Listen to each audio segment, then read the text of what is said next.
Bonsoir. Ensemble, relevons nos défis. C'est le thème qui a guidé les travaux du Forum du Sud-Ouest à l'initiative de Peter Mafani Musonge.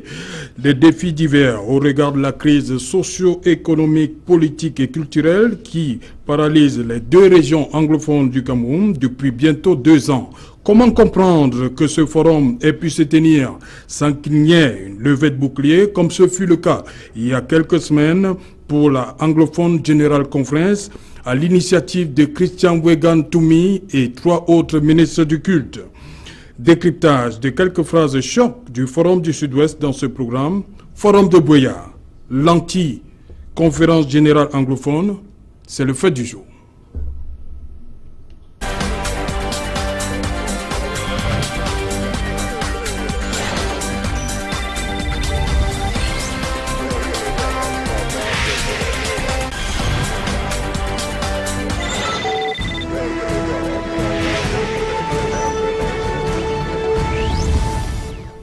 Forum de Buea, l'anti-conférence générale anglophone. Pour en parler, je suis avec le docteur Adrien Toumbi. Bonsoir. Bonsoir. Vous êtes professeur à Paris 11. Vous enseignez crise et relations internationales. Et également à l'université Saint-Jean de Ottawa, au Canada, où vous enseignez politique étrangère des États-Unis. C'est bien cela. Vous êtes spécialiste des rapports Est-Ouest. Est-Ouest. Est-ce qu'aujourd'hui on en parle encore comme après la deuxième... au même niveau quand même, comme après la deuxième guerre mondiale. Pire encore. Oui, oui. Parce qu'il s'est engendré un problème entre Moscou et Washington. Oui. Suivant les faits, la Russie n'a jamais accepté la désintégration de l'Union soviétique. Oui. À partir de là, au moment où l'Union soviétique n'existe plus, la Russie a repris la manœuvre et elle a été confrontée à une économie descendante, c'est-à-dire humiliation. Elle a subi l'humiliation. Aujourd'hui, c'est ce que le président Poutine essaie de relever, de remettre son pays au même niveau que les autres. Voilà. Ok. Alain Djipo, bonsoir. Bonsoir Serge Alain Autou. Vous êtes grand reporter au quotidien Le Messager, c'est bien ça? C'est bien cela. Voilà, bienvenue une fois de plus. C'est toujours avec un égal plaisir que je réponds à votre invitation. Surtout quand je vous sollicite. Et, naturellement, et je profite de l'occasion pour saluer vos chaleureux téléspectateurs qui commençaient à s'interroger sur ma disparition des radars de Equinox. Je crois que ce soir, les choses semblent revenir à la normale. Ok, merci d'être venu. Edmond Kamga, bonsoir. Bonsoir, c'est Jalin. Vous animez la page politique internationale sur la nouvelle expression, un quotidien qui paraît à Douala. Tout à fait, tout à fait. Vous êtes éditorialiste. C'est le quotidien du groupe La Nouvelle Expression Equinox Télévision. Justement. Je reviens à vous, parce que c'est avec vous qu'on va planter le décor. Sur ce plateau également, Maître Serge Simon Kaka. Bonsoir. Bonsoir, c'est Jalon Outou. Vous êtes avocat au barreau du Cameroun. Bien entendu. Mais depuis quelques jours, vous êtes le coordonnateur régional de l'AFP. Coordonnateur régional de l'Alliance des Forces progressistes. Oui. C'est un immense plaisir pour moi. Et je profite d'ailleurs de l'occasion pour saluer tous mes camarades de ce parti politique. Ok. Il y a Monseigneur Bourgmis qui s'en est allé. C'est vrai, c'est avec une grande tristesse que je suis entré dans ce studio. Vous savez, j'ai perdu un être cher, quelqu'un avec qui j'ai eu le privilège d'entretenir une proximité relationnelle, fraternelle et amicale depuis très longtemps. Il nous a quittés brusquement samedi dernier. Je pense à son Excellence Monseigneur Dieudonné Bourgmis. Et je profite de ce plateau pour adresser mes sincères condoléances à tous les fidèles du diocèse des Écas et à l'ensemble des serviteurs de Dieu de l'Église catholique romaine qui est au Cameroun. Et je profite également de cette occasion pour adresser mes sincères condoléances pour moi à la grande famille Basso-Balikol de l'arrondissement de Nyanon dans le département de la Sénégal-Maritime, parce que, soit dit en passant, Monseigneur Bourgmis était du Nyanon, c'était un Basso-Balikol, comme on dit chez nous, dans la communauté Bassam pour Bati. Et c'est une grosse perte pour cette communauté. Et c'est une grosse perte pour le diocèse des Écas. Une grosse perte pour le Cameroun. Une grosse perte pour l'Église catholique au Cameroun. C'est avec beaucoup de regrets que je le dis. Je prie le Seigneur Dieu Tout-Puissant de lui permettre de s'installer royalement dans son royaume pour continuer son ministère sacerdotal dans le monde de l'au-delà. Ok, merci. Edmond Kambia, le forum de Buea, l'anti-conférence générale anglophone? C'est une question pertinente, mais je n'apporterai pas une réponse cinglante pour dire oui ou non. Je vais plutôt développer, dérouler et expliquer. C'est pourquoi je commence par tenter de vous. comprendre. Oui. Parce que pour tenter de comprendre, il faut dire que le Forum du Sud-Ouest, qui a été présidé par l'ancien Premier ministre Peter Mafani Musonge, qui est par ailleurs le président de la Commission nationale pour la promotion du bilinguisme et du multiculturalisme, ce forum-là a réuni un certain nombre de personnalités, des élites du Sud-Ouest. Grand chancelier des ordres nationaux, vous avez Tout à fait. Oui. Les grands chanceliers des ordres nationaux, les forces vives de cette localité-là. Et y compris dans les chefs, des responsables, ils ont discuté sur les défis, comme vous l'avez dit, les défis concernant les implications de la crise anglophone sur le social, sur le politique, sur l'économique, pour ces 2 dernières années. La question que l'on se pose, et que tu as admirablement posée, est celle de savoir si ce forum-là vient en opposition à la conférence générale anglophone annoncée par Christian Cardinal Toumi et ses confrères religieux musulmans et protestants.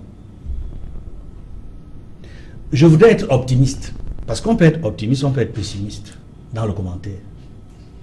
Je voudrais être optimiste en disant que c'est une autre offre qui est faite pour améliorer, pour rechercher des solutions, des voies et moyens, comme ils cherchent, les voies et moyens de résoudre la crise anglophone. Mais également, je ne peux pas ne pas m'interroger.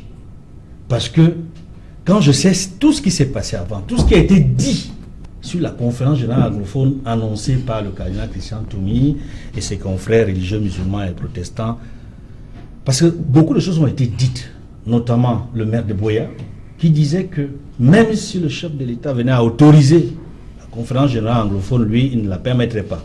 On voit que il y a eu une rencontre qui s'est tenue presque à la même période que celle qui avait été annoncée préalablement avant d'être reportée au mois de novembre.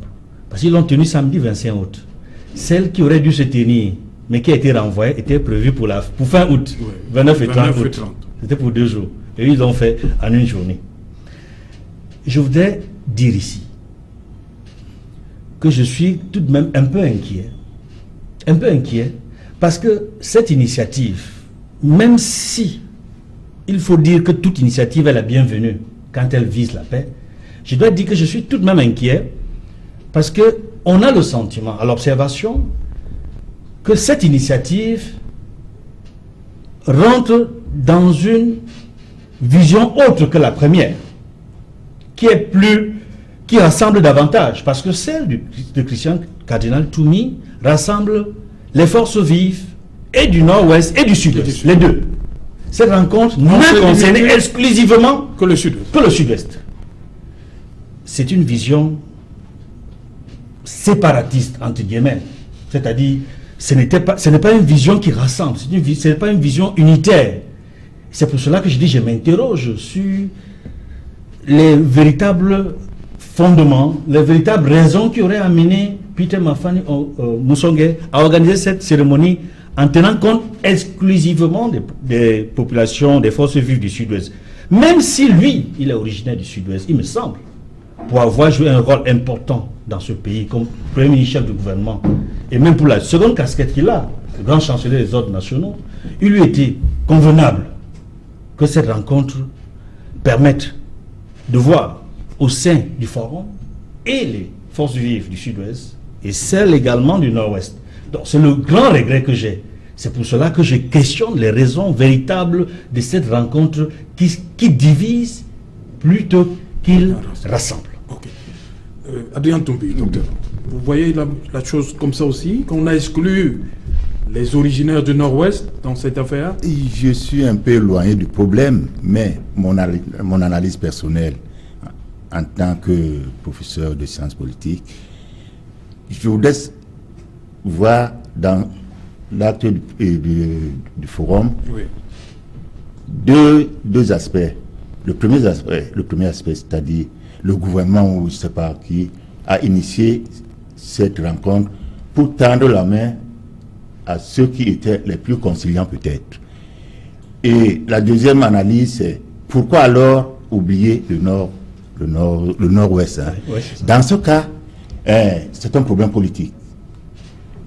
Il se retourne sur le sud-ouest en voulant marginaliser le nord-ouest. Dans ce cas, il se retire en disant, voilà, j'ai tendu la main à une partie de la population, l'autre est virulente, elle ne veut pas de la paix. Donc moi, je trouve que c'est un problème à double tranchant dans cette Alain Djipo, même perception, on n'exclut le nord-ouest pour des dessins inavoués, pensez? Ce serait assez prématuré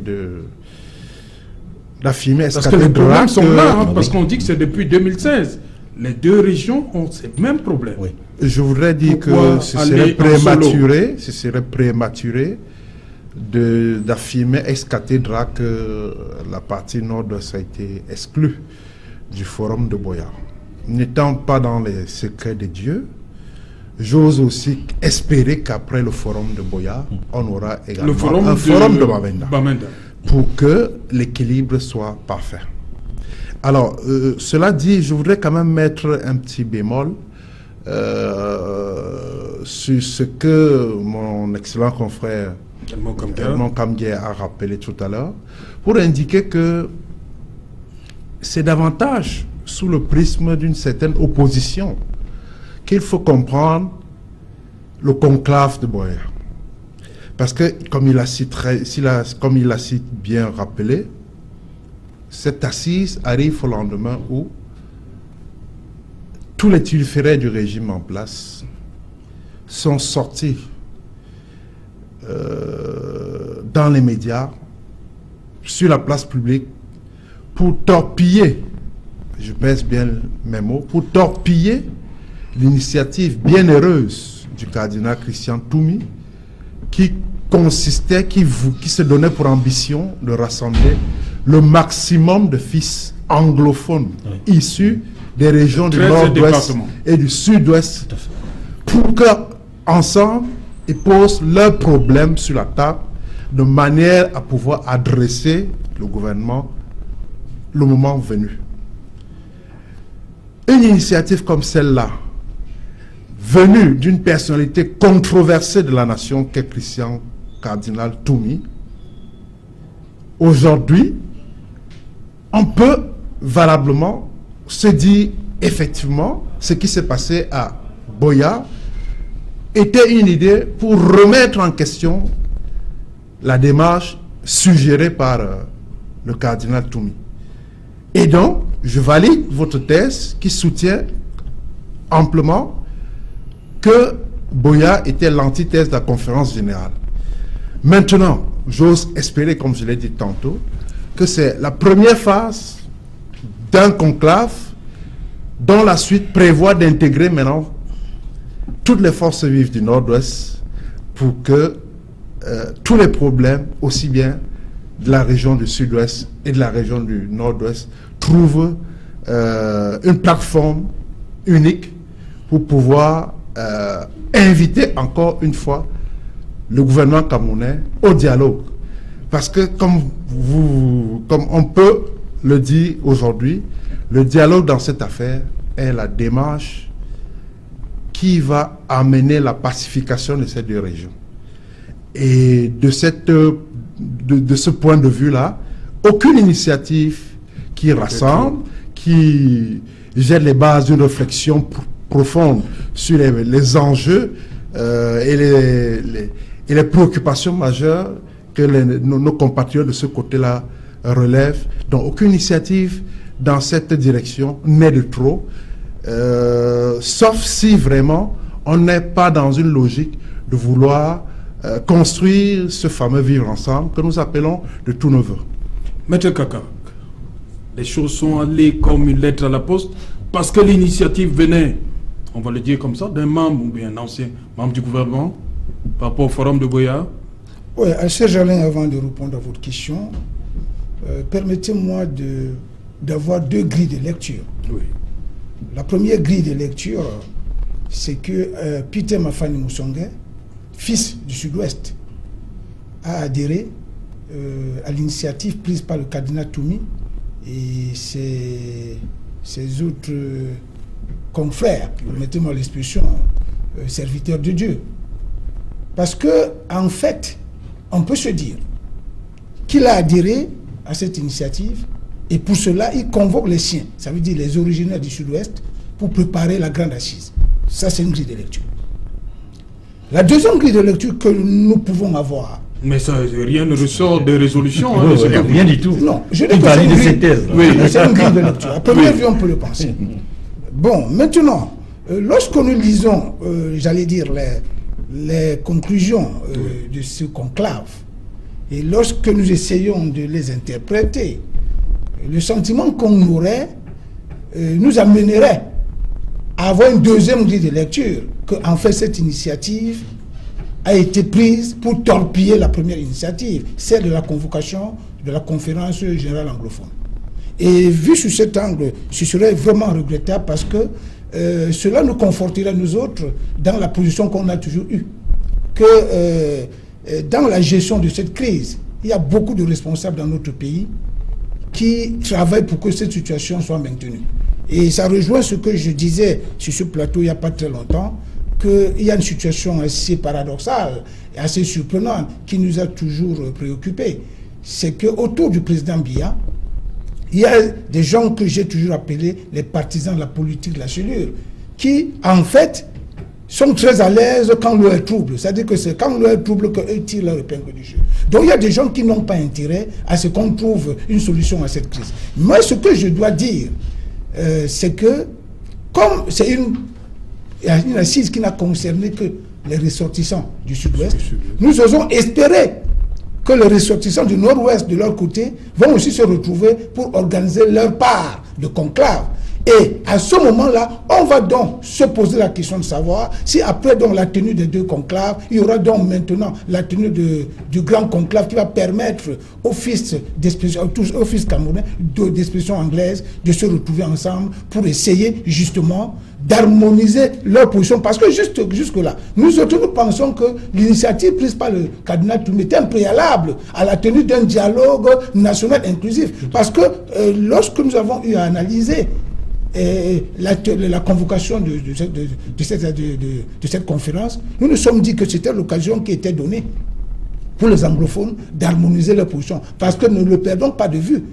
Nos frères anglophones ne tiennent pas tous le même discours, n'ont pas tous les mêmes préoccupations. Il y en a qui sont sécessionnistes, il y en a qui sont fédéralistes, il y en a qui sont pour la continuité. Donc nous osons espérer que ce qui a commencé hier, ce qui a commencé ce week-end à Buea, n'est que le début d'un long processus qui va aboutir à la convocation d'une assise d'envergure nationale qui va permettre à tous les Camerounais de sortir définitivement de l'auberge.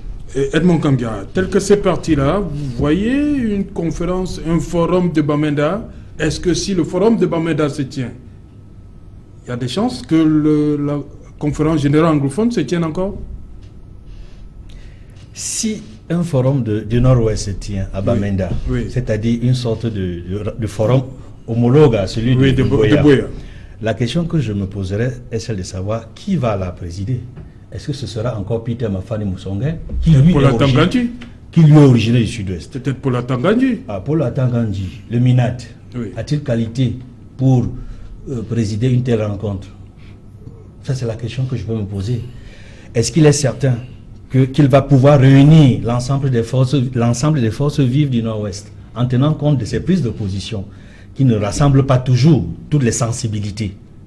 Parce que avant de rentrer dans le fond de ta question, permets-moi de dire un mot par rapport à ce qui s'est passé à Buea. Samedi. Et notamment sur le Premier ministre Peter Mafani Moussongué. N'oubliez pas chaque fois que Peter Mafani Moussongué, bien qu'il soit à la tête d'une commission nationale de promotion du bilinguisme et du multiculturalisme, qu'il a eu à tenir des propos inappropriés vis-à-vis des ressortissants du Nord-Ouest. Et les ressortissants du Nord-Ouest n'ont pas oublié. Je ne veux pas revenir sur ces propos-là. Ce sont des propos qui vont dans le sens de ce que j'ai dit au début de ce plateau. J'ai dit que cette rencontre, il me semble que ça divise plutôt que de rassembler.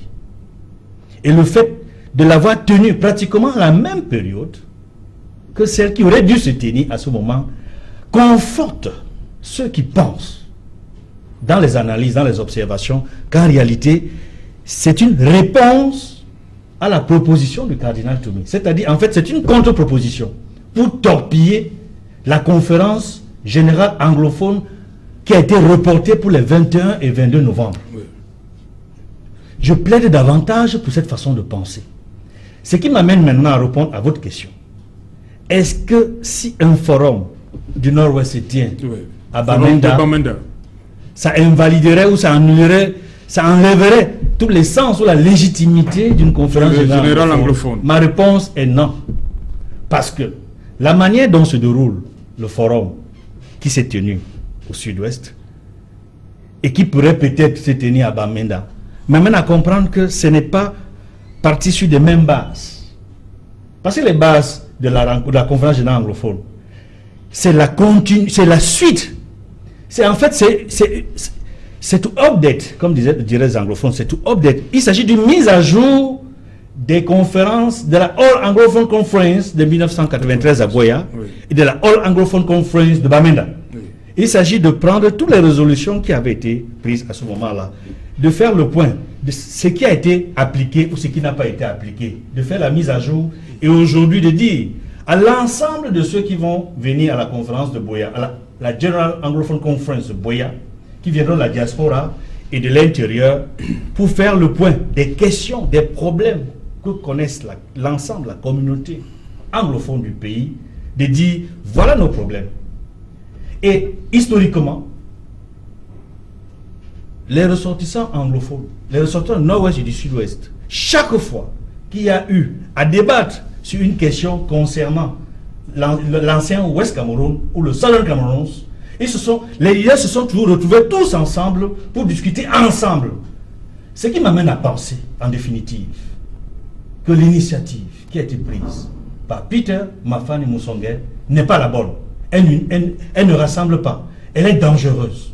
Peut-être que je vais trop loin, peut-être que j'anticipe, mais j'ai la capacité d'analyser, de voir venir. Parce que je connais les tenants et les aboutissants de la conférence générale anglophone que propose le cardinal Toumi. C'est pourquoi je vous ai invité ce soir sur ce plateau. Et je sais que telle que celle-ci est organisée, elle n'est pas bâtie sur la même volonté de trouver des pistes de solutions pacifiques et durables à la crise anglophone. Okay. Celle-ci, je crains fort qu'elle n'aboutisse pas à une solution durable de la crise anglophone. Voilà. Parce qu'en passant, avant de chuter, les forces vives que vous avez vues à cette rencontre, ce sont plus des forces vives du RDPC que des forces vives de l'opposition. Je vous laisse. Et pourquoi ce serait donc impossible? Pourquoi ce serait donc impossible? Pourquoi ce serait donc pas rassembler toutes les sensibilités du Sud-Ouest? Edmond, pourquoi ce serait donc impossible à Bamenda pour le ministre Paul Atangandi? Mais de faire pareil. Mais ce serait la bombe. Oui. Il rassemblerait les forces vives d'une même sensibilité politique. Mais quand on veut résoudre un problème, imaginez, vous êtes père de famille. Vous avez des enfants qui ont chacun sa sensibilité. Ils se battent, ils se combattent, ils veulent résoudre un problème. Vous êtes le père de famille. Est-ce que vous allez choisir un enfant au détriment de l'autre? Ou alors vous allez concilier les deux enfants? Edmond Kamga. Allons ensemble. Edmond, on parle de 500 participants à Boya samedi. Hein? Oui, 500 participants. La question n'est pas le nombre. Oui. Donc vous pensez que tous étaient acquis à la cause, on va le dire comme ça, du RDPC, à la cause du parce qu'il y a eu, je mesure mes propos. Il y a eu des désaccords, hein, pour la démilitarisation ou pas, hein, ils se sont pas entendus. Oui, mais ce sont des accords. Et même sur la forme de l'État. Il y en a qui campent sur le fédéralisme, d'autres pensent que c'est la décentralisation. Mais effectivement, au sein du pouvoir... Donc c'est pour dire que les 500 n'étaient pas acquis. C'est pour dire que les 500 n'étaient pas acquis aux visions de Peter, à la vision de Peter Mafani et les autres.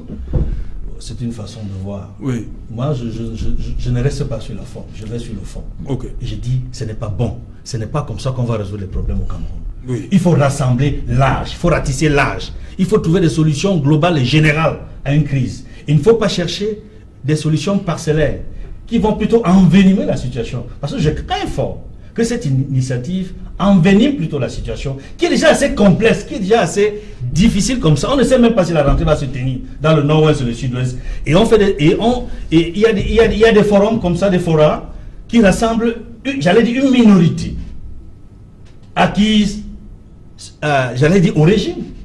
Il faut élargir.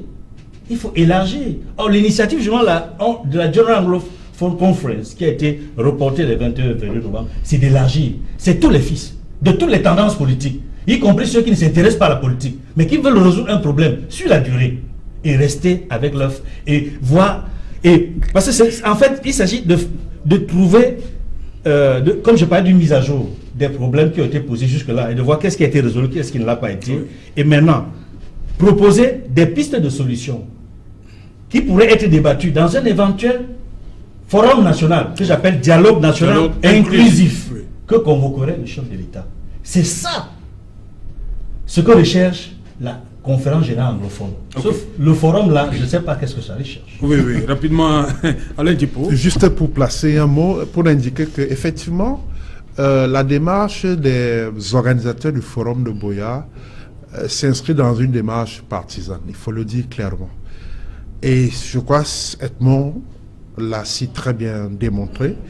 Il est clair que c'est une démarche qui ne fédère pas toutes les forces vives sur place dans le sud-ouest, hormis celle de la région du nord-ouest. Et donc, ça fait un problème. Parce que la question anglophone est une question qui concerne deux régions précises du Cameroun. Il n'est pas indiqué que Peter Mafani Moussongué, en tant qu'élite locale du sud-ouest, pense uniquement à penser justement avec art les plaies, les blessures de sa région, en oubliant les plaies géantes, béantes de celles du nord-ouest. Je crois que le forum de Buea... Est-ce que ça n'aurait pas été une concurrence entre guillemets avec l'initiative du cardinal, s'il fallait qu'ils mettent ensemble et le nord-ouest et le sud-ouest? C'est pour cela que je soutiens mordicus l'initiative du cardinal, parce que celle-là est plus fédérative, elle est plus inclusive, elle rassemble plus. La personnalité du cardinal, qui est un membre influent de la société civile nationale camerounaise, est une personnalité dont la réputation ne fait plus de doute. C'est une personnalité, n'en déplaise aux turiféraires du régime, qui ont estimé que, comme l'idée venait du cardinal, alors ça signifie qu'il y a un agenda caché. On en a parlé sur ce plateau. Oui, je pense que l'agenda caché, pour moi, c'est le retour à la paix. Okay. Si tout le monde va dans cet agenda caché, avec pour ambition de pacifier ces deux régions, je dis, on va y aller, mais à condition de rassembler tout le monde, à condition de ne pas faire une politique de division, parce que le pays est déjà en proie à des manœuvres qui visent justement à le déstabiliser de plus en plus. Ok. Simon Saïd Kaka, tu reviens sur les prétextes de ce forum: enlèvement et meurtre des chefs traditionnels, assassinat de citoyens, intimidation d'enseignants et d'élèves, destruction de biens et de projets d'investissement, incendie de stations-service, banques et infrastructures, CDC, PAMOL, destruction de l'économie cacaoya. Est-ce que c'était pas normal pour Peter Mafani, comme il a déclaré, on va le voir? Il a dit exactement ceci à Buea: frères et sœurs, il vient un temps dans la vie d'un peuple où on doit dire trop, c'est trop. Peter Mafani Moussongué, samedi dernier. En fait, je pense que, avant de répondre spécifiquement à cette question, je vais revenir sur un point qui me semble assez important. Tout à l'heure, vous avez parlé du nombre de participants à ce forum. Oui, pas de 500. Vous n'avez pas de 500. Je ne sais pas, c'est vous qui êtes des grands journalistes d'investigation. Je ne sais pas si les... C'était dans une salle de conférence d'un hôtel, hein? Je ne sais pas si les organisateurs... Mountain Hotel, sans publicité. Les organisateurs de ce forum ont communiqué sur les critères de sélection des participants. Parce que je pense que... Comme le cardinal l'a fait. Tout à fait, parce que justement, il peut aller dans son village Bojongo, il porte déjà 200 personnes. quelqu'un d'autre monte la Christophe, il monte avec 200 personnes, et au bout du compte, on se retrouve avec 500 personnes dans la salle. Mais des gens, en réalité, qui n'ont ni consistance pour participer à ce genre de débat. Deuxième chose, qui n'ont aucune représentativité dans la région. Donc moi, je pense que c'est à ce niveau même qu'il y a le vrai problème. Maintenant, pour revenir à votre question... Fanny qui dit que trop, c'est trop. Non, en fait, c'est ce genre de discours qu'on entend depuis. Et c'est ce genre qui radicalise les choses. Oui, justement, parce que je me souviens encore, quelqu'un, je ne sais pas qui l'a déclaré, je préfère taire son nom, qui a dit clairement qu'il y a des rats dans les deux régions, et il faut que le gouvernement trouve des stratagèmes pour dératiser ces deux régions. Ce genre de discours, c'est pour radicaliser les positions. Et c'est ça qui a conduit à cette guerre qui nous a été imposée. Parce que j'ai également eu dit, je ne sais pas si c'est moi qui ai mal lu, mais j'ai lu dans un journal de la place qu'il aurait dit, bon, je ne parle au conditionnel, que c'est une guerre, qu'ils sont en train de subir une guerre qui leur a été imposée par le fait du Nord-Ouest. Un journal l'a dit. Un journal l'a dit. Bon, voilà. Ce genre de discours ne sont pas de nature. Ce genre de discours n'est pas de nature à ramener la paix. C'est ce genre de discours, justement, qui crée des problèmes. Moi, je pense que ce qui doit se passer maintenant, que les vrais acteurs de la société civile, de la région du Nord-Ouest, des gens crédibles, parce que pour convoquer ce genre d'assises, il faut déjà jouir d'une certaine crédibilité. Il faut avoir une image positive dans l'opinion. Il faut donc que des grands acteurs crédibles de la région du Nord-Ouest convoquent une vraie assise pour permettre aux ressortissants du Nord-Ouest d'harmoniser leur position. Aussi. Donc, moi, je pense que cela s'avère nécessaire. Mais cette assise est convoquée par le ministre Atangandji dont vous avez parlé tout à l'heure. Je suis sûr que ça sera encore une situation catastrophique parce que je suis convaincu que la solution ne viendra jamais de là. Nous autres, nous pensons que l'initiative qu'a prise le cardinal Toumi et certains chefs religieux est de nature à ramener la paix. Nous autres, peut-être qui ne sommes pas de ces deux régions, qui sommes de la partie francophone, mais qui tenons à la stabilité et à la paix dans notre pays, nous devons aussi apporter notre contribution pour que cette assise ait lieu. Cette assise ne doit pas être, j'allais dire, abandonnée, parce que si cette assise ne se tient pas, je suis convaincu qu'on ne sortira pas l'auberge de ce côté-là. Maintenant, ce que je veux dire pour chuter par rapport à votre question, c'est que lorsque M. Mafani essaye de répertorier les actes qui ont été posés par les sécessionnistes ou les terroristes, entre guillemets, il n'a jamais répertorié les actes commis par le pouvoir. Parce qu'en réalité, je suis de ceux qui pensent que cette guerre, c'est le gouvernement qui a amené le principal responsable. Tout ce qui arrive par la suite n'était que, j'allais dire, des actes de représailles qui ont donné aujourd'hui des conséquences catastrophiques. Moi, je pense que pour que nous revenons à la paix dans cette région, il faut que les deux parties reconnaissent leur tort. Parce que, comme on l'avait dit en Afrique du Sud, vous comprenez, lorsqu'on avait convoqué la fameuse commission vérité et réconciliation, je pense que la paix passe d'abord par la vérité. Il faut d'abord que les gens se disent des vérités et que les uns et les autres reconnaissent leur tort. Si vous ne reconnaissez pas vos torts et que vous pensez que c'est les autres qui sont responsables, je suis convaincu que vous ne parviendrez jamais à une situation, j'allais dire, à une solution consensuelle. Donc il faut déjà que les gens, que les uns et les autres reconnaissent que cette situation, nous l'avons aujourd'hui parce que de part et d'autre, il y a des responsables. Donc c'est des responsabilités partagées. Tant que le gouvernement ne parvient pas à reconnaître que nous sommes arrivés à cette situation parce que l'affaire a été gérée très mal dès le départ, je pense que nous ne sortirons jamais, nous ne trouverons jamais de solution. C'est pour ça que je pense de mon point de vue que nous devons tout mettre en œuvre pour encourager la tenue de la grande conférence générale anglophone qui a été convoquée par le cardinal Toumi. En passant par le forum de Bamenda. Bon, le forum de Bamenda peut être organisé en réplique, mais pas forcément dans le même esprit que le forum de Boya. Si le forum de Bamenda se réunit dans l'optique de permettre aux ressortissants du Sud-Ouest d'aplanir leurs divergences avant d'aller à la grande conférence, je pense que c'est quelque chose de positif. Mais si elle se tient aussi dans le même esprit que celui de Boya, j'ai le sentiment et même la conviction que la situation ne sera jamais, on ne trouvera jamais une solution à ce problème. Donc c'est pour ça que de mon point de vue, il ne faut pas jouer le jeu du pouvoir. Okay. Parce que chaque fois que des gens prennent des initiatives, s'il te plaît Serge, chaque fois que les gens de bonne volonté prennent des initiatives pour essayer de voir dans quelle mesure nous pouvons résoudre ce problème, j'ai le sentiment qu'il y a des gens qui trouvent leur compte dans cette situation et qui trouvent tous des petits artifices pour empêcher ceux qui peuvent travailler dans le sens de la paix et d'une solution définitive. Docteur Adrien Tombi, vous qui enseignez les crises, oui. Est-ce que le maître Kakak a dit que dans la crise, il faut d'abord reconnaître ses torts? Est-ce que, pour le cas d'espèce, est-ce que ça passe forcément par là? Oui, c'est-à-dire que les deux parties reconnaissent ce qu'elles ont eu à faire depuis le début de la crise. Oui, je partage son avis. En octobre, je crois que la crise va entrer dans sa deuxième année. Oui, deuxième année, voilà. Ça va faire 2 ans. Oui, pourquoi avoir attendu? Ça, c'est un point d'interrogation, il faut demander ça au gouvernement. La première règle qu'on apprend en diplomatie, que j'apprends aux étudiants, c'est de reconnaître que l'autre existe.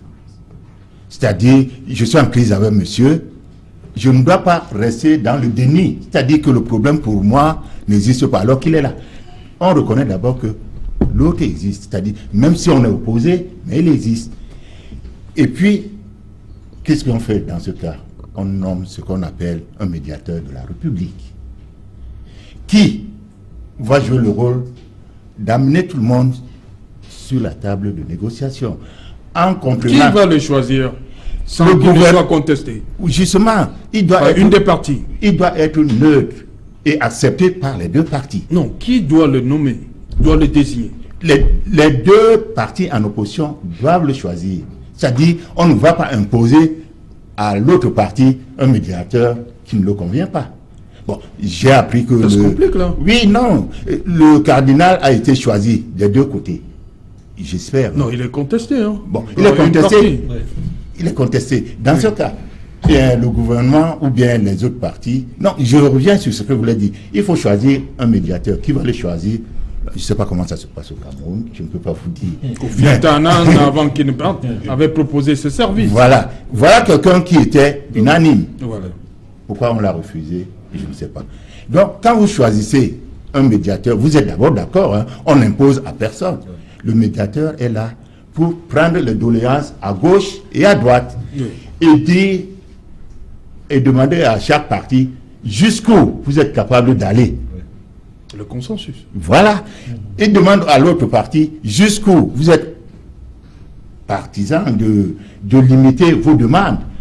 Quand ils arrivent à ce niveau, le problème est presque résolu. Mais quand on se contente que, comme dit monsieur, il y a des arrière-pensées, des arrière... des non-dits. Des non-dits, ça ne peut pas aller. Donc, agenda caché au Cameroun. Oui, oui. On utilise l'expression agenda caché. L'expression camerounaise. Oui. Donc, là, si le médiateur ne peut pas jouer son rôle, la crise va durer autant que possible. Et généralement, tous les gouvernements adoptent ces solutions. C'est-à-dire, devant une crise, ils ont deux solutions. Soit ils veulent le pourrissement de la situation. Oui. Deuxième chose, quand le pourrissement ne marche pas, ce sont des répressions qui engendrent en ce moment des... Parce que quand vous allez refaire de la répression sur quelqu'un, il ne va pas se laisser faire. Il va réagir. Donc, c'est ce qui entraîne souvent les guerres civiles. On commence toujours par une petite querelle de voisins et après, ça s'agrandit et puis ça devient une crise nationale. Ok, je vais vous lire. Oui. Non, je voulais juste Oui. préciser quelque chose à la suite des développements de du professeur. Oui. En fait, ce qui complique cette situation, ce qui complique cette guerre, c'est que du côté du gouvernement, on ne reconnaît même pas des interlocuteurs en face. Parce que chaque fois, ils vous disent que nous allons dialoguer avec qui? Donc, pour eux, il n'y a pas d'interlocuteur. À partir du moment où il n'y a pas d'interlocuteur, on ne peut même pas désigner un médiateur. Parce que pour désigner un médiateur, il faut déjà reconnaître l'existence des deux camps. Oui. Ils vous disent que de l'autre côté, c'est les terroristes. On n'a pas d'interlocuteur avec qui on peut discuter.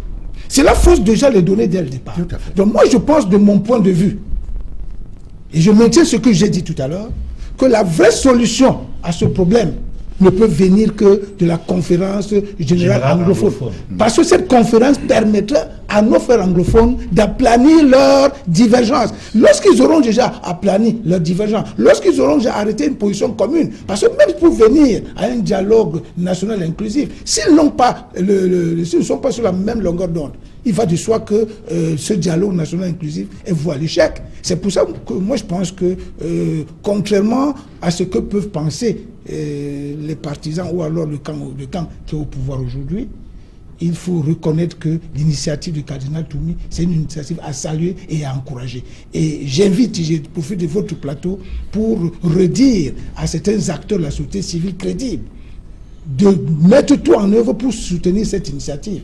Parce que, de mon point de vue, la vraie solution à cette crise dite anglophone ne peut sortir que de cette crise. Parce que si de là... C'est cette conférence. C'est cette conférence, je veux dire. Donc, si, en allant à cette conférence, les gens viennent avec des bonnes intentions, et au sortir de la conférence, on a des solutions appropriées, il va de soi que le dialogue national va devenir inévitable. Le pouvoir sera obligé de convoquer un dialogue national qui va permettre à nos frères anglophones de faire valoir leur position. Ok, je vais vous lire cette déclaration, parmi tant d'autres, de Patrick Ekema Isunga. Il dit ceci: nos ennemis ne sont pas loin, nous en avons plusieurs assis parmi nous, ça c'était à la conférence samedi.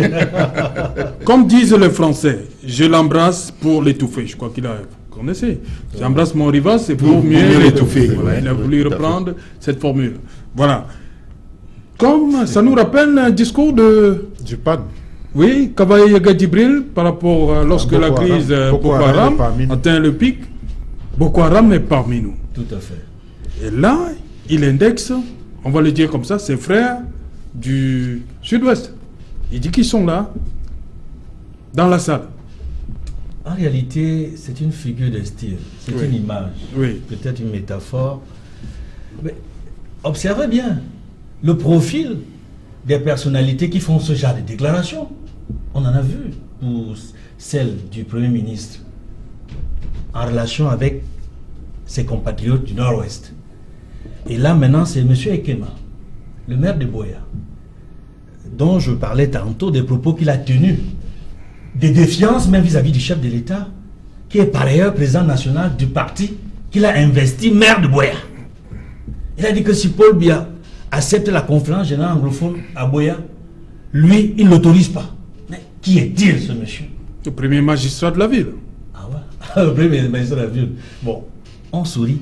Mais il n'est pas au-dessus. Mais il n'est pas au-dessus du chef de l'État, du président de la République. Ouais. Mais c'est extrêmement grave. On a l'impression que ce pays n'est pas gouverné. Un monsieur tient de tels propos, mais vous devez...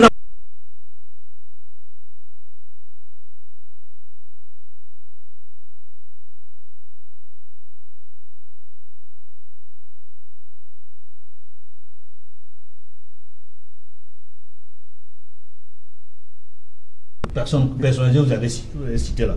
Vous allez voir qu'il y a très peu de modérés. Il y a très peu de modérés du pouvoir dans cette liste. Et c'est extrêmement grave. Si ils doivent organiser aussi un forum dans le Nord-Ouest avec des faucons du régime, c'est la bombe.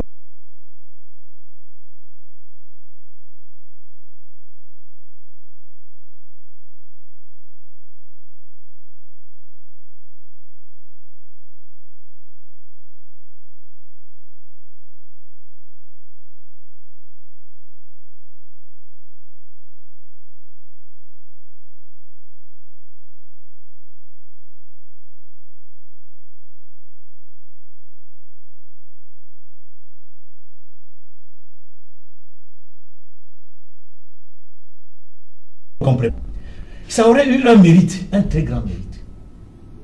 Parce que l'une des choses recherchées à la conférence générale anglophone, c'est d'avoir des délégués, représentants, qui pourront défendre les positions, la position commune qu'ils auront retenue au futur dialogue national inclusif.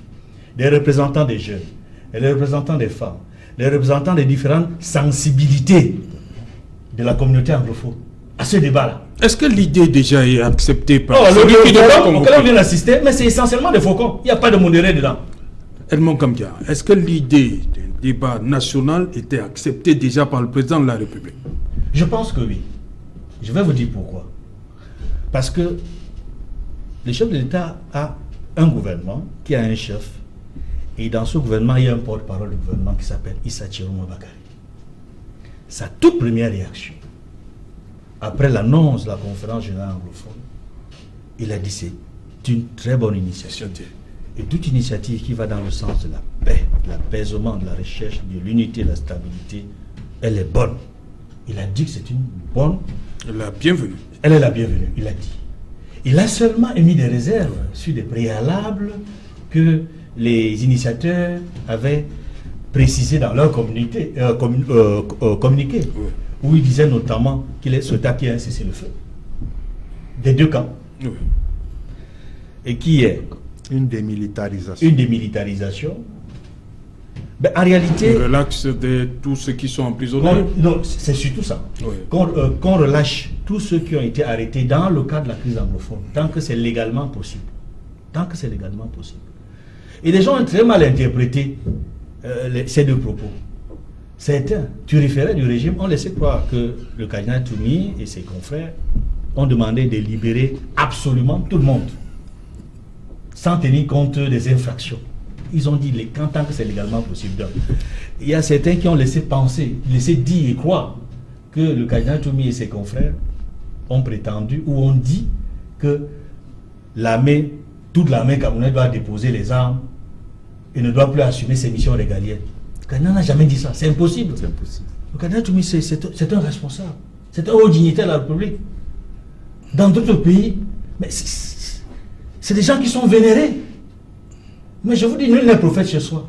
Mais si vous savez combien nous envient les autres peuples africains, des autres communautés, d'avoir un homme comme le cardinal Toumi, qui est vilipendé, insulté par-ci, par des gens qui dénaturent ses propos, et lui font dire ce qu'il n'a pas dit. C'est pour dire quoi en réalité? La conférence générale anglophone, je le disais tantôt, s'il n'y avait pas eu, j'allais dire, une certaine riposte, une certaine réaction des faucons, notamment ceux du pouvoir, parce qu'il y a des faucons dans les deux camps, il faut le dire. Il y a les faucons du pouvoir, il y a des faucons dans le camp des sécessionnistes, qui ont tous les deux camps, les faucons des deux camps ne veulent pas de la conférence générale anglophone, de la paix. Parce qu'en fait, la conférence générale anglophone vise la paix durable. Tout à fait. Or, il y a des modérés dans tous les camps. Et justement, cette conférence générale anglophone, si elle avait pu se tenir dans les délais initiaux, j'ai dit les 29 et 30 août, je peux vous assurer qu'il y aurait eu un apaisement avant l'élection présidentielle. Il y aurait eu la possibilité pour Elekam de faire voter tranquillement les déplacés internes. Parce qu'Elekam est dans une situation très compliquée aujourd'hui. Vous faites voter les personnes qui sont déplacées. Il faut les identifier partout où ces personnes sont parties. Mais malheureusement, pour diverses raisons, y compris celle d'une certaine opposition ferme vis-à-vis de la tenue. Parce que certains ont accusé le cardinal Toumi d'avoir un agenda secret. Non, il n'a aucun agenda secret. S'il a un agenda, c'est la paix durable au Cameroun. C'est tout. Okay. Et la résolution de la crise anglophone. C'est Simon, maître. Oui, j'avoue que je voulais juste revenir sur les déclarations du maire Ekema.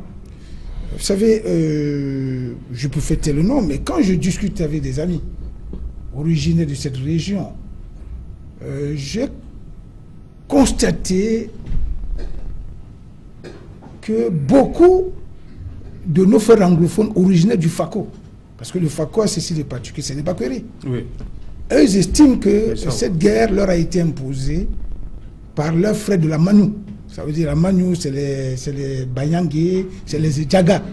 Parce qu'il faut reconnaître que lorsque vous prenez la liste, par exemple, de ceux qu'on a ramenés arrêtés au Nigeria, apparemment, bon, c'est là, c'est de ces échanges-là que j'ai pu avoir ces informations.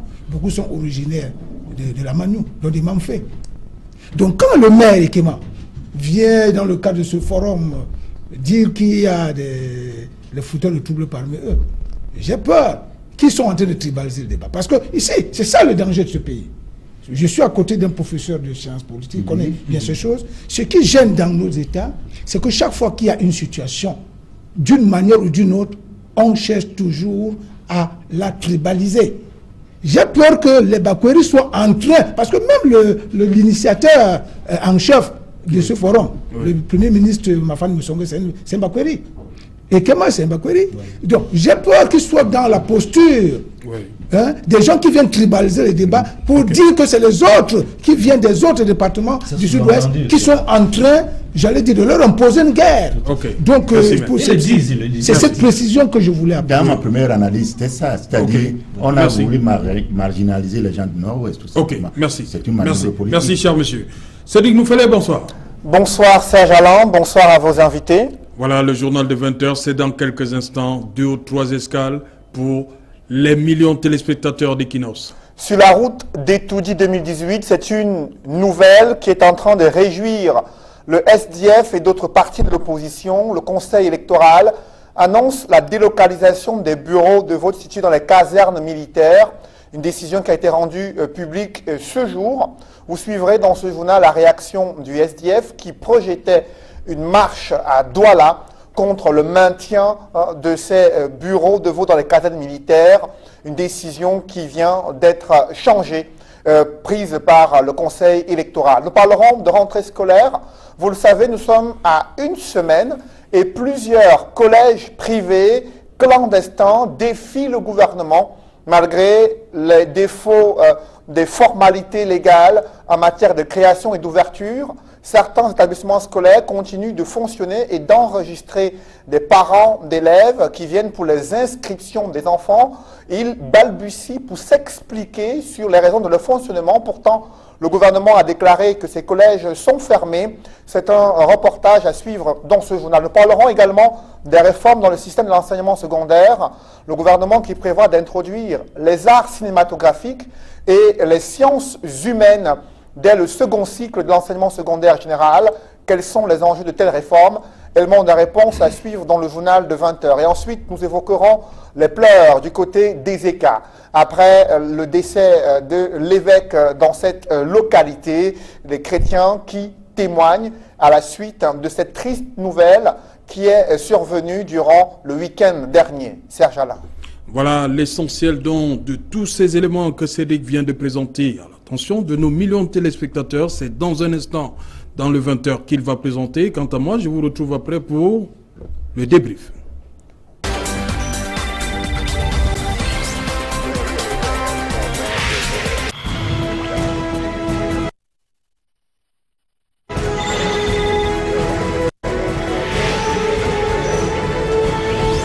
Voilà, retour sur le plateau Equinox Soir, toujours en compagnie des experts. Je commence avec vous, Maître Simon-Serge Kaka. Comment vous avez accueilli cette décision d'élection de Cameroun? Tout est bien qui finit bien, Serge Alain. Vous savez, il y a des situations qui ne cessent de me surprendre dans ce pays. Une affaire facile, une affaire compréhensible, mais des gens font comme s'ils n'étaient pas... Ils ont voulu expliquer, vous pensez, l'inexplicable?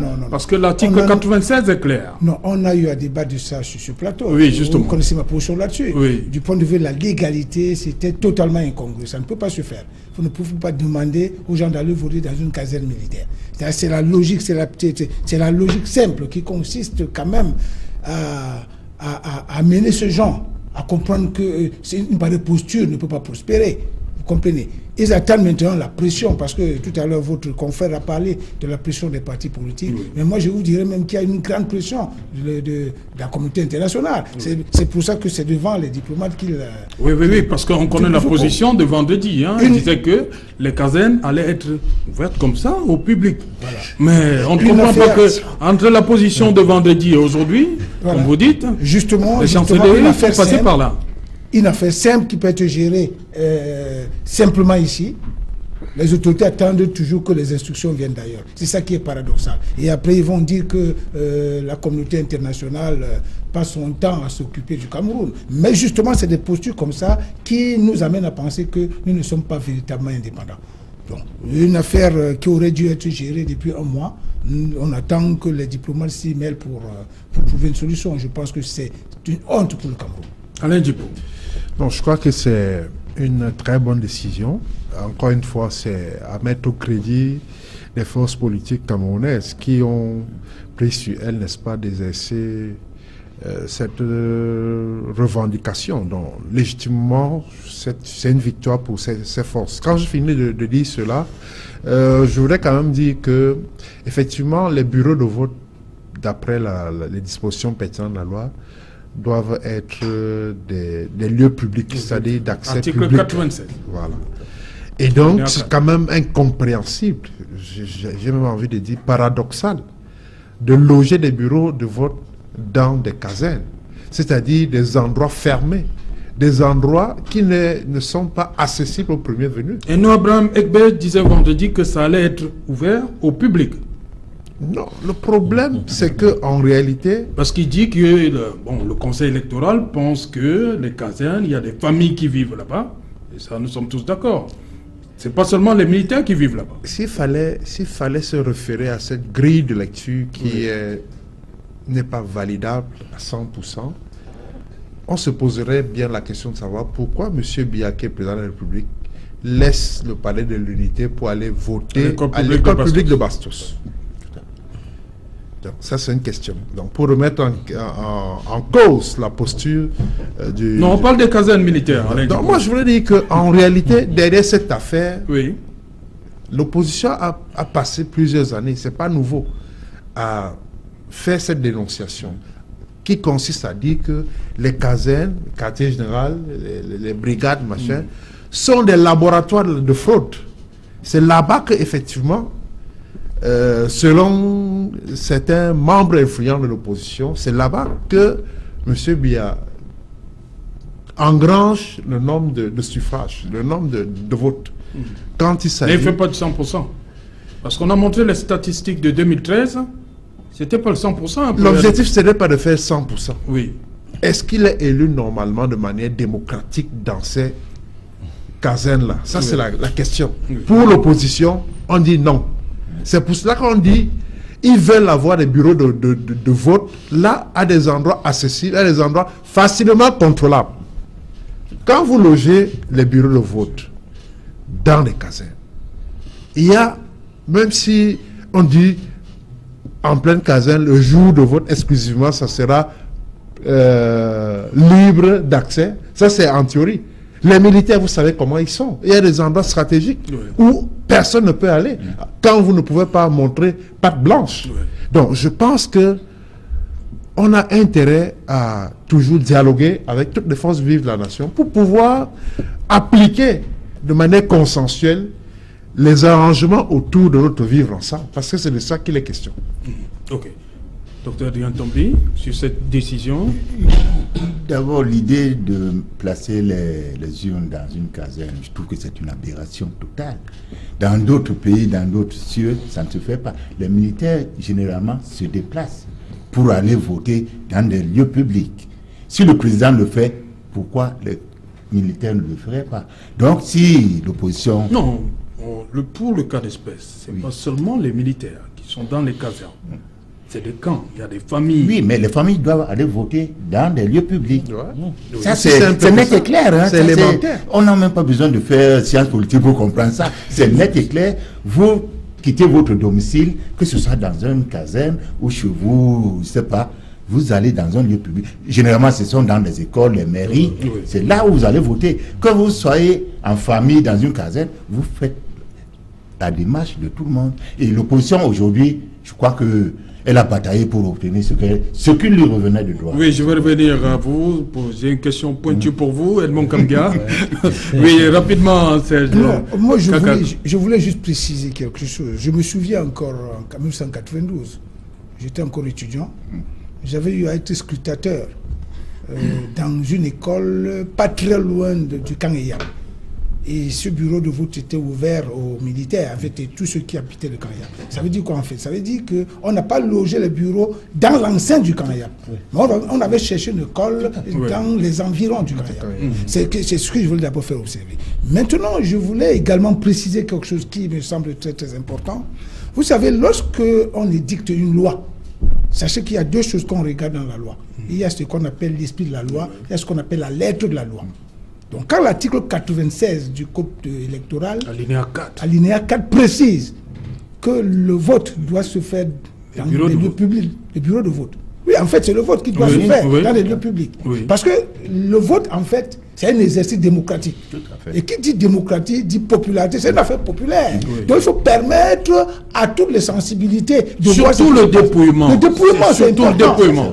Donc on met ça à un endroit qui va permettre à toutes les populations, de toutes les couches sociales, de pouvoir participer au dépouillement. Parce qu'en fait, le moment de dépouillement, c'est le moment le plus attendu d'une élection. Or, quand vous logez les bureaux de vote dans des casernes militaires, est-ce que les citoyens lambda peuvent entrer dans un camp militaire n'importe comment? Surtout que le dépouillement se fait la nuit. À partir de 18h, 19h, les militaires vont vous dire que les civils n'entrent plus au camp à 18h. Donc en réalité, c'est une pratique antidémocratique. Je pense que c'est très bien fait que les camps soient revenus à de meilleurs sentiments. Mais ce que je déplore, c'est ce que j'ai dit tout à l'heure, ils ont attendu la pression de la communauté internationale pour céder. C'est ce que je veux faire observer. Edmond Kambia. Et les CAM a finalement cédé. Est-ce que ce n'est pas une façon de dire à Jean-Michel Nithieu, non, le 15 là, il n'y a plus de manif? Certes, on peut le dire ainsi. Oui. C'est une façon de court-circuiter la marche annoncée, la manifestation annoncée de Jean-Michel Nithieu, qui prévoyait un mouvement. Oui, il n'y a plus de raison de manifester, Jean-Michel Nithieu. Oui, en fait, c'était l'objet. C'était l'objet de sa manifestation. Oui. Et on le voit bien, il a réagi, il a pris acte de la situation. Je pense qu'il faut féliciter les partis politiques de l'opposition, notamment le SDF qui a insisté davantage. Est-ce que les CAM ne jouent pas sur son image aussi? On a apprécié le fait, le contentieux et tout ça, la vente, c'est-à-dire la sortie des neufs et tout ça. Est-ce que les CAM n'est pas en train de jouer sur son image, la perception que les Camerounais ont des CAM depuis un certain temps, tout à fait. Par rapport à cette présidentielle? Par rapport à cette présidentielle, oui, on doit pouvoir apprécier à juste titre ce qui est en train de se passer à l'ECAM. Oui. Et on voit une certaine démarche même au sein de l'ECAM. Voilà. C'est quoi? C'est que dans cette affaire, dans ce cas précis, où l'opposition de bout en bout et depuis plusieurs mois a revendiqué le fait qu'on ne doit pas permettre, on ne doit pas loger les urnes dans les casernes, on s'est rendu compte que la voix de l'ECAM qui était contre cette mesure, qui refusait d'accéder à la doléance de l'opposition, c'était la direction générale. Ce n'était pas le conseil électoral. Le conseil électoral n'avait pas encore pris position sur cette question. Et c'est maintenant que le conseil électoral prend position et accède à la demande de l'opposition dans l'esprit de la loi. Parce que l'esprit de la loi du code électoral voudrait que on puisse voter dans des lieux publics, dans des lieux ouverts au public. Parce qu'une caserne militaire n'est pas un lieu ouvert au public. Ce n'est pas un lieu ouvert au public, c'est un lieu sécurisé. On ne peut pas y entrer sans avoir une autorisation. Et on ne peut pas, dans le cas d'espèce, avoir une autorisation spéciale pour aller voter dans des zones où il n'y a pas urgence à aller voter dans un lieu sécurisé. On pourrait le comprendre dans des situations précises, dans des contextes précis, dans des régions précises. Exemple, dans les régions du nord-ouest et du sud-ouest, où les populations ne peuvent pas librement accéder à un bureau de vote ordinaire. On pourrait comprendre que le vote peut se dérouler dans un lieu sécurisé, dans une zone d'insécurité. Mais on ne pourrait pas comprendre que dans les casernes militaires ordinaires, on puisse loger des urnes. Je vais vous dire une chose. En temps de paix. En temps de paix, dans les zones où il n'y a pas de problème. Je vais dire quelque chose qui est très important, qui est implicite, que tout le monde ne voit pas derrière cette mesure. En réalité, le travail que fait l'opposition, c'est pour libérer les soldats dans leur droit de vote. Parce que quand si les soldats sont appelés à voter dans les casernes, vous n'avez pas la certitude que ce vote va se dérouler dans les conditions régulières. Vous n'êtes pas sûr que l'isoloir sera respecté. Vous n'êtes pas sûr. Donc ça fait plutôt du bien aux soldats. Ça fait du bien aux soldats. C'est une mesure qui protège les droits du soldat. Parce que là, ils sont appelés à voter en toute liberté, en leur âme et conscience. Oui. Je vais vous dire pourquoi. La deuxième raison, c'est que si là se passait ainsi, si les soldats étaient appelés à voter dans les casernes, vous savez, le commandant, le chef, il pense à sa carrière. Il a intérêt, d'une certaine façon, à ce que la plupart des votants, que la victoire revienne au patron, au chef, au commandant des forces armées, qui est le président de la République. Et il risque d'être noté là-dessus. Imaginez la pression qu'il peut mettre sur ces éléments. Il pourrait même s'asseoir. Il met l'isoloir de côté, il dit chacun vient voter devant. Non, c'est une caricature. Oui. C'est une caricature. Pour dire que c'est une mesure de transparence qui est bien pour les soldats. Pour les soldats. Les votants. Et même pour le processus électoral en général. Pour la démocratie. Pour la démocratie au Cameroun. Donc c'est une victoire pour la démocratie. Je félicite non seulement l'opposition, mais le conseil électoral qui vient de gagner également un point. Et j'espère que le directeur général va désormais harmoniser ses positions avec le conseil électoral pour qu'on n'assiste plus à cette dichotomie entre le conseil électoral et la direction générale des réclamations. Ok, j'ai dit qu'on allait vider le contentieux entre guillemets Forum de Bouillard. Je vais revenir sur deux aspects. Sur l'école, voici ce qui a été dit. Nos frères et sœurs doivent maintenant être suffisamment raisonnables pour ne pas appeler au boycott de l'école afin que les enfants puissent reprendre les cours sans être dérangés le 3 septembre. Ça veut dire qu'on admet qu'il y a d'autres forces qui commandent là-bas, au nord-ouest et au sud-ouest, qui sont capables de dire que non, il n'y a pas rentrée scolaire. Oui, ces gens-là, je pense que c'est une vérité de la palisse, ce n'est pas moi qui vais le dire ici. Les deux régions anglophones de notre pays sont en situation de quasi-guerre, tout le monde le sait. Ce n'est pas moi qui vais vous le dire. Et je vais également vous dire que lorsqu'il y a guerre, est-ce qu'il y a l'école en zone de guerre? Je pense que non. Que les gens cessent d'aller chercher des solutions périphériques. Je pense que le problème de cette crise anglophone aujourd'hui commence à durer. Que les gens réfléchissent pour trouver une solution définitive aux vrais problèmes qui se posent. On ne peut pas penser résoudre un problème périphérique alors que le problème de fond reste entier. Donc moi je pense de mon point de vue que si le Premier ministre Peter Mafani Musonge a pris sur lui de convoquer cette conférence, qu'il s'assure qu'au sortir de cette conférence, il y aura des mesures qui vont contribuer au règlement du vrai problème qui est la crise elle-même. Parce que tant que la crise perdue, le col sera perturbé. Parce que pour moi, le col n'est qu'une conséquence comment dirais-je, de ce qui se passe dans la société. Vous ne pouvez pas prétendre que vous continuez à faire la guerre ou bien vous adoptez une posture qui radicalise les positions, la guerre continue et vous voulez que les enfants aillent à l'école. Je dis, c'est exposer ces enfants, poser le vrai problème pour trouver des vraies solutions. C'est ça mon avis. Ok, je veux que vous avoir votre réaction à propos des villes mortes. Les frères, nos frères et sœurs et enfants du sud-ouest doivent mettre fin aux opérations désastreuses des villes mortes qui appauvrissent les masses sans défense. Là encore, on admet que... Oui, c'est la note... Surtout avec les sorties du maire Ekema qui a tenté à plusieurs reprises, manœuvre d'intimidation, appeler les commerçants à ouvrir, mais on admet qu'il y a un véritable problème, qu'il y a des gens qui commandent les populations là-bas pour ce qui est des villes mortes. Naturellement, c'est la note pas trop salée de cette guerre qui n'a que trop duré dans cette partie du pays. Et je pense que l'économie locale a subi des contre-coups énormes. Et je crois qu'il est temps que chacun revienne à des meilleurs sentiments pour que cette crise ne s'arrête là. Quand on parle ainsi, c'est des propos qui sont plus ou moins responsable. Mais il faut, au-delà de ces propos, aller dans la résolution des questions de fond. Oui. Parce qu'il ne faut pas simplement dire que oui à un retour de l'économie, oui à la reprise des activités, si le contentieux, justement, n'est pas complètement vidé. Le contentieux, c'est quoi?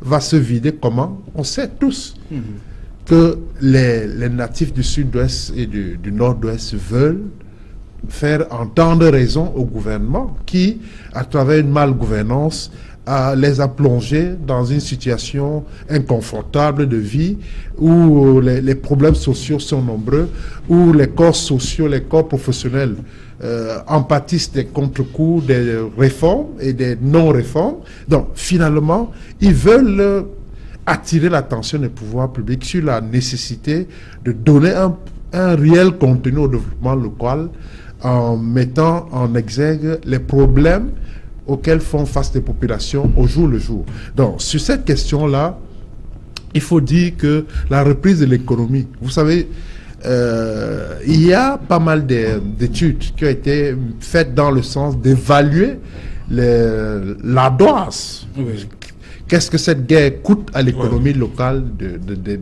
ces deux régions? Vous savez très bien que le Silicon, enfin, ce qu'on peut appeler le Silicon, le Mountain Valley, machin, et c'est le règne des start-up. Pendant un certain temps où les pouvoirs publics avaient décidé de couper la fourniture d'Internet dans ces deux régions, ces start-up-là étaient à volo. L'activité était au ralenti, rien ne marchait. Les économies étaient à perte, tournaient à perte. Et donc, je pense que c'est une attitude qui, de mon point de vue, est responsable, mais devrait permettre d'aller plus loin dans la résolution des questions essentielles qui sont celles liées au vivre ensemble. Voilà, sur la forme de l'État, il pense que pas de fédéralisme à deux États, mais plutôt la décentralisation. Edmond Camille. Oui, vous voyez bien que c'est une des résolutions qu'ils ont prises. Oui. Et cela montre, en fait, par rapport à leurs participants, que c'est à ça qu'ils sont parvenus. Oui. Mais imaginez qu'ils aient étendu la réflexion à d'autres sensibilités politiques. Je ne suis pas certain que la décision aurait été celle-là.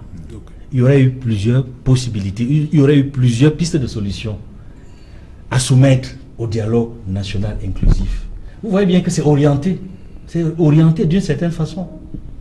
Et que voulez-vous que j'ajoute?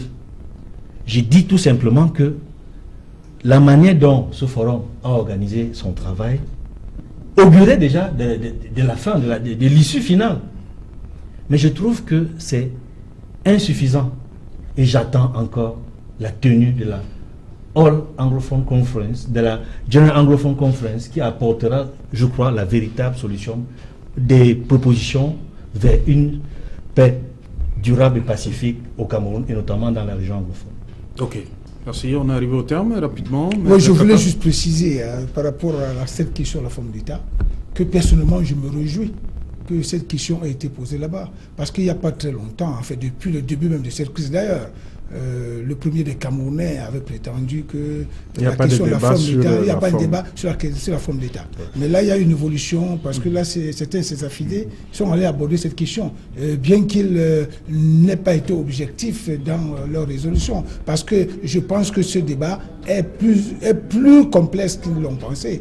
Donc, aller le poser dans un cercle aussi restreint revient tout simplement à dire qu'ils ont mal posé le problème. Mais moi, je pense que c'est un débat qui reste entier et que lors de la fameuse conférence générale anglophone que nous autres nous attendons, je pense que cette question sera véritablement posée, il sera débattu et une solution plus objective sera trouvée.